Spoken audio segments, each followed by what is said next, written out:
welcome back to my channel. Here again with the bread. I finally got my bun, my brown bun. Look at how, oh, that's that good shit. It smells so good. Like, I love this bun, and I don't like the white buns like the one I bought yesterday. I don't like the ones that you just buy daily. I love these ones that they sell, and it's like a brown, nice and fat bun. Like, it's so fat. After I eat this, I don't usually eat until like 4 o'clock because I'm genuinely not hungry anymore. Anyways, so how you guys? How y'all doing? Today is Saturday. Today is Saturday morning, and there's that one man in the neighborhood. There's that one neighbor of mine who likes to just do every day. Right now, he's just stopped, but that man has forced me to shoot this video like, actually not many times, just twice. But you know me, I don't like being inconvenienced at all. But anywho, yeah, he's just, every morning, every Saturday he wakes up, he has to, I don't know, is it cut his grass or what he does? You know that sound? And if he's cutting his grass, I feel like he's just trying to flex on us. That's what I think. I think he's trying to let us know that I have a yard and you don't. Okay? You live in an apartment and I have a backyard. That's really what it gives every Saturday morning. Because why is it at 5:30 a.m. I'm hearing you? Can you sleep? Nobody appointed you a watchman here. Let us sleep. Like, allow us to sleep, please. We've been through it. Anywho, guys, yesterday I actually slept pretty late. Like I said, like, for me, Saturday is usually a very calm, chill day. So Friday, I usually like, Friday evening is just me time. So yesterday I slept pretty late. I was watching a movie about a girl that was being bullied, and basically the movie was just about the way this girl was being bullied, and then you know how it goes. They now make one friend and they now decide to take on the high school, and now they're the baddies of the high school. And I was like, this is very unrealistic, because me when I was being bullied, there was not one time that actually I could remember that I was now that it girl that was even badder than the bully girl. But what I can say is I did develop like coping mechanisms. Like in my last video, I was talking about like what I learned from being bullied, but I feel like for this one, I can't say like the coping mechanisms I had for being bullied. Does that make sense? Yeah. So I can't really remember a point in time when I wasn't bullied. When I was younger, I didn't live in like Kenya. I lived in Zim, and I was bullied. But you know, like kids bullying you, it was like very small things, like, oh, you don't have Disney, ha, you don't have Nickelodeon, ha. And my parents really used to irk me, because I used to tell my parents that the kids are hating on me, man. So you guys just pay for this Disney, and they were like, no. My parents are very like, if you pass school, we'll get Disney. And then they never did it. But anyways, I do feel like there's not one point in time when I can actually recall that my life was I was just okay not being bullied. And however, I can recall a point in time when I did develop like a way to be able to cope with the bullying, and not cope with it like just coexist. Like, I don't know how to put it, because I don't want to say cope and then make it seem like the bullying was okay. The bullying was not okay, but I feel like as a person, if it's going to happen anyway, it's like at least like I just decided I want to take reins on it. Like, I don't want to be subject to these people every day. Like, I want to have a control on my emotions and how I react to them. And I'll just give like 2 ways that I learned to like get on with it, and just be like, you know what, it's going to happen anyway, so I might as well. The number one thing that I did to like cope with the bullying was to just develop a stoic attitude, to not respond. Like, I remember, and this was like very late into my life. I did this in year 10. I stopped responding to being bullied. Like, point blank, full stop. Like, when somebody would now bully me and like laugh at me, there before I used to like cry, and it really used to hurt me. Sometimes I wouldn't go for dinner. Like, I would just crumble and break down. But it reached a point where I just stopped reacting. Like, because I was like, you guys bully me for things I can't change. You bully me about my forehead. You bully me about like where I live, because the school that I went to was very classist. So they used to make fun of me because I didn't live in like a high end area. And I was like, I'm tired, because it's not like it's not like I'm not in this school paying the same school fees as you. I am living in this, I'm paying the same school fees as you. And you know that thing of classism has actually, it's still something prevalent in uni, but that's another story for another day. But I was just like, you guys are being classist to me. You're trying to make fun of where I come from, and these are things you're bullying me for. I cannot change. And if anything, I am grateful to God that I have a roof over my head. But this was like late in life. I actually had to develop sense before I got to this point. But I just decided, I reached a point where I was like, I'm not going to react to this stuff. Why am I crying over things that I can't change? Why am I actually sitting here and crying over the fact that my forehead is big? Like, what do you want me to do? No, what do you want me to do? Why am I crying? Because I don't live in a high luxury apartment. What do you want me to get a job? Do you want me to get a job? Will you give me a job? Will you give me a job? You won't give me a job. So I just reached a point I said, you know what? It's actually enough is enough. I'm not going to sit here and cry about this rubbish. And that's when I realized that that was one of the most effective things I ever did. Because let me tell you something about bullies. Bullies love when their actions take negative effect on you.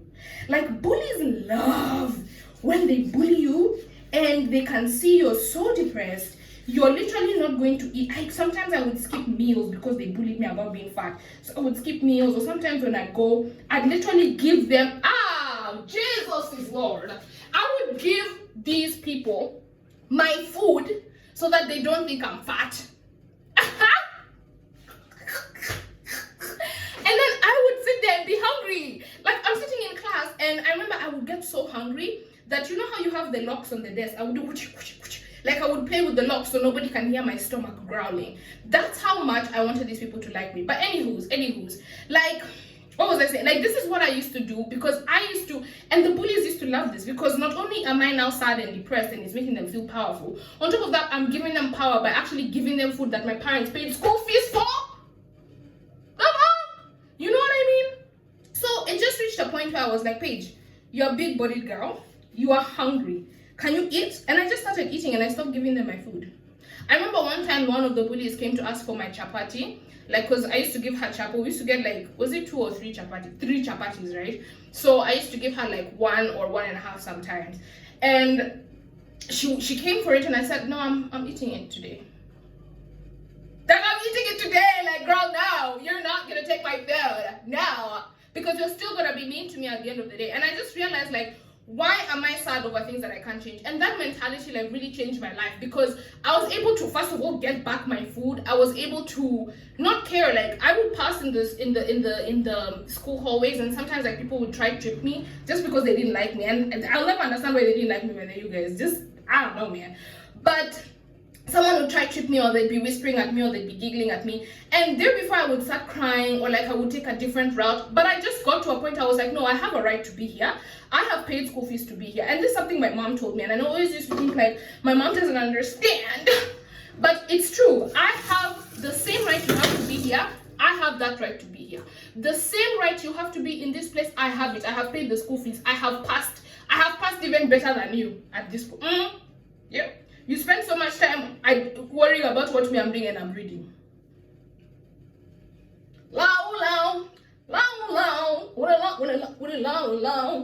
So as for me, I just didn't understand why the haters were hating.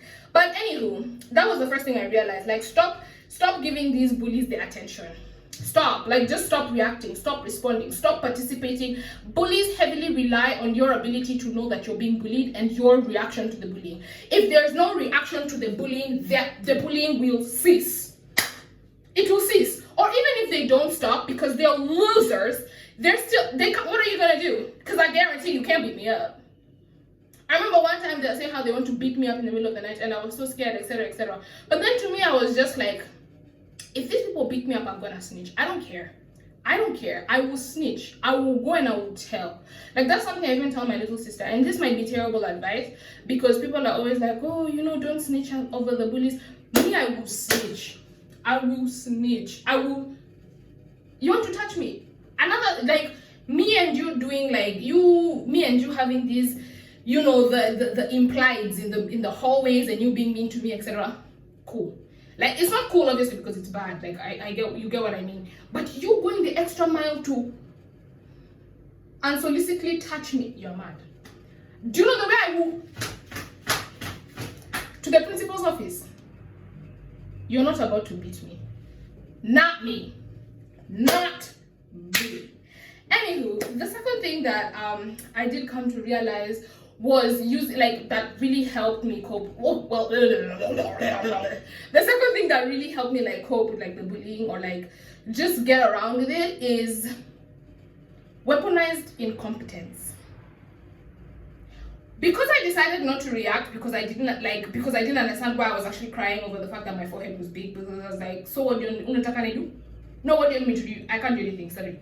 But the second thing, after I realized that, I just was like, how am I going to not respond to these people?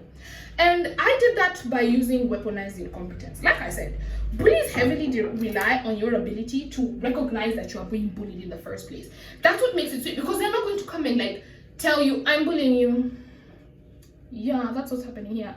No, it's very like innuendo, subliminals. You know what I mean? Like, they'll say something and sneak and they'll be like, I can't be, like, obviously, let's say from a young age, let's say, I can't believe you don't have Disney. And they'll snicker. You see what I mean? They haven't directly said anything technically bad to you. Do you get? That's why it's so hard to even go and report this kind of bullying. They haven't technically said anything to you.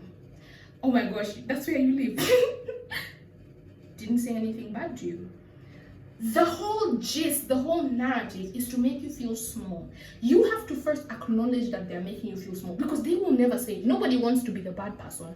They don't want to be the bad person and like outright, completely, expressly say something bad to you. Like expressly say, you live in that place, that means that, you know what, you don't have enough money to sit with us. You get what I mean? Like, they'll never say something like that to you. Or you live in that place, that must mean that you're a gangster and your parents are gangsters. They'll never say that. They'll say like, oh, I heard that place has like a lot of crime. Is that true? You see what I mean? That kind of stuff. And they rely on you to fill in the blanks. What you should do is call them out. And not call them out like, what do you mean? Because then, you know what they do? They're very good at this. They're going to tell you, you're being aggressive. Why are you acting like I said that? Why are you acting like I did this? That's one thing that they desperately rely on. They're going to act like, oh, I didn't even say anything and she's just acting and moving crazy. And now everybody thinks you're the bad person. You see what I mean? What you do is you act like you don't understand and you leave it up to them to explain. Yeah. I remember one girl went to laugh at like where I lived and I was like, why is it funny? What's the joke? Why is this a kiki ha-ha situation? And this is the moment that you see bullies are not so big and bad after all. When you force a bully to address because they rely on innuendo dissing. They don't outright say, I'm dissing you, I'm making fun of you, I'm laughing at you. They don't say that. They rely on your ability to fill in the blanks. When you force them to say it, especially if it's in a large group of people and they laugh at you like, I can't believe you live there. Ask them, why is it funny? Why can't you believe it? Is there a reason why I shouldn't live there? Why, Kwani, what's so bad about where I live? Weaponized incompetence. Highlight the undertone that everybody is not going. Everybody knows, but nobody is acknowledging. Make it a situation where you have to acknowledge what you are saying to me. You have to acknowledge what you have done. Explain to me why it's so bad. Come on. Explain to me why it's so bad. They can't do it without sounding like a horrible person. Because why are you laughing at me for something? God has blessed me with a roof over my head. You are laughing. What are you laughing at? Where's Jake? Will you give me an apartment? Like, you see what I mean? Like, just take control of the situation, and not in like a confrontational manner, but seize control of the situation and turn it back to them. Be like, and I return the question, so yeah, my love. Anywho, guys, that's it from me today. Don't ever let these bullies like bully you over rubbish. And it's always rubbish they bully you over. It's always rubbish. Like, there's no form of bullying that ever makes sense. It's just rubbish. Yeah, so that's that. For y'all who are now opening school, keep that in mind. These bullies have no power unless you give it to them. Do not give them the power. Do not give them the power. Do not react. Be very stoic. If somebody wants to touch you, forget all this one that people tell you, don't snitch. They're going to, if they get expelled, you'll be left there. Yeah, but then if you don't snitch, you'll be beaten every other night. If somebody touches you, say something. If you are beaten, say something. Do not allow somebody to do that rubbish. Sorry, my phone just told me battery low. Anyway, guys, bye. I will see you guys in my next one tomorrow.